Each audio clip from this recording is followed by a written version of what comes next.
Praise the lord. મિત્રો, આજે આપણે માથેની સુવાર્તા તેનો 6ઠ્ઠો અધ્યાય અને 25મી કલમમાંથી પ્રભુનું વચન જોવાના છે. વચન આ પ્રમાણે છે: એ માટે હું તમને કહું છું કે તમારા જીવને માટે ચિંતા ન કરો કે અમે શું ખાઈશું અથવા શું પીશું, અને તમારા શરીરને માટે ચિંતા ન કરો કે અમે શું પહેરીશું.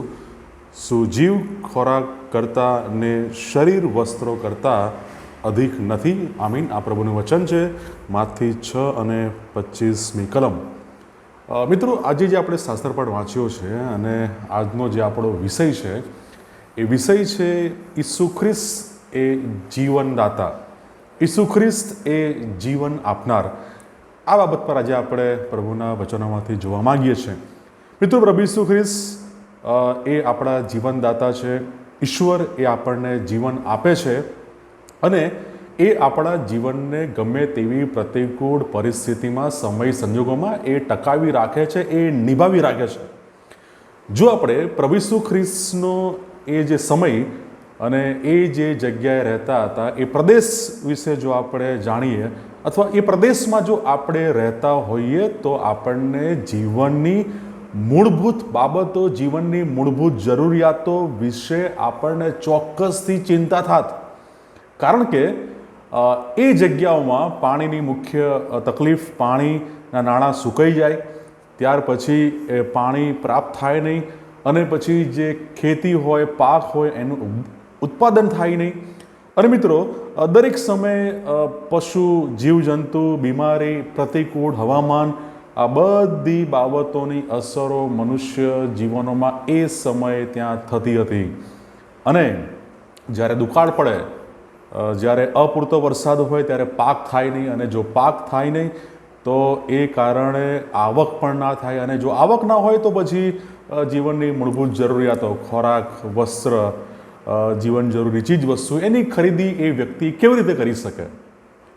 અને મિત્રો, પ્રભુ ઈસુ ખ્રિસ્ત માથી 6ઠ્ઠો અધ્યાય 25મી કલમમાં એ જે રણ પ્રદેશ છે, એ જે વેરાન જગા છે, એ જે રણ પ્રદેશના વિસ્તારોમાં રહેતા જે લોકો છે, એ લોકોને કહે છે કે એ એવા લોકો છે કે જેઓ સંપૂર્ણપણે કુદરત પર આધાર રાખે છે.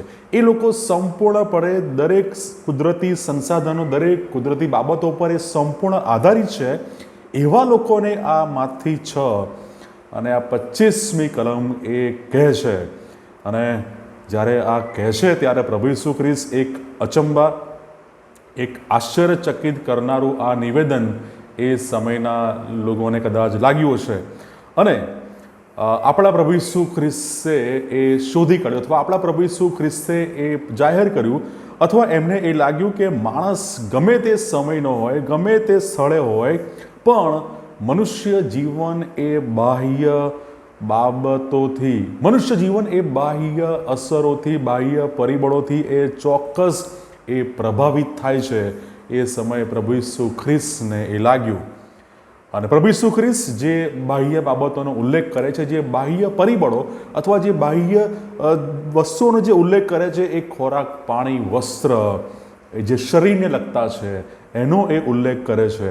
અને મિત્રો, જગત માને છે, જગત, દુનિયા માને છે કે માણસ તેના શરીરને માટે એ જીવે છે.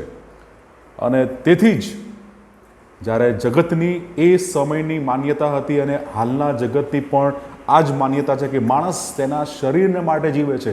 We are live for pleasure. પણ એથી જ પ્રભુ ઈસુ ખ્રિસ્તે માથી 6ઠ્ઠા અધ્યાયની 25મી કલમમાં બહુ જબરજસ્ત વાત કરી અને પૂછ્યું, શું ખોરાક જીવ કરતા અને શરીર તમારા વસ્ત્ર કરતાં શું એ અધિક નથી? પ્રભુ ઈસુ ખ્રિસ્ત માથી 6 અને 25માં એ પૂછે છે, શું જીવ ખોરાક કરતાં અને શરીર વસ્ત્ર કરતાં અધિક નથી? આ પ્રશ્ન પ્રભુ ઈસુ ખ્રિસ્ત એ પૂછે છે.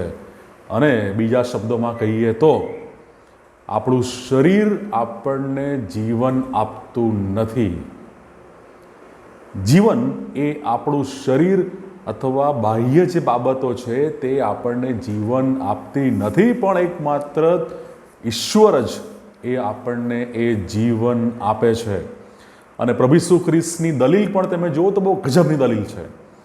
બહુ મોટી બાબત પરથી એ નાની બાબત પર ત્યાં એ લઈ જાય છે અને બહુ ગજબની દલીલ કરે છે.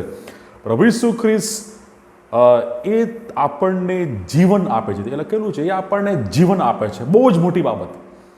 અને તે આપણને જીવન આપે છે અને તો શું એ તમારી જે નાની બાબતો, એ તમારી જે નાની બાબતો છે કે જે તમારી મૂળ જરૂરિયાતો છે, શું એ પૂરી નહીં કરી શકે?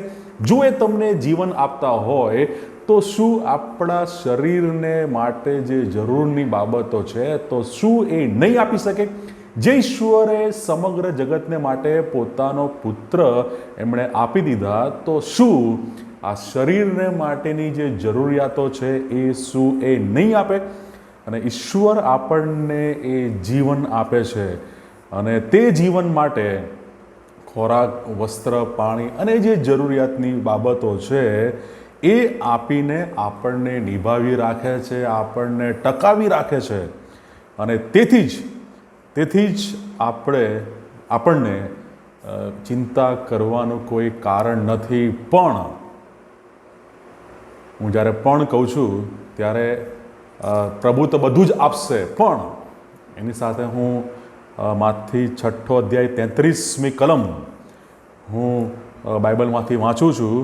પણ તમે પહેલાં તેમના રાજ્યને તથા તેમના ન્યાયપણાને શોધો, એટલે એ બધા વાના પણ તમને અપાશે.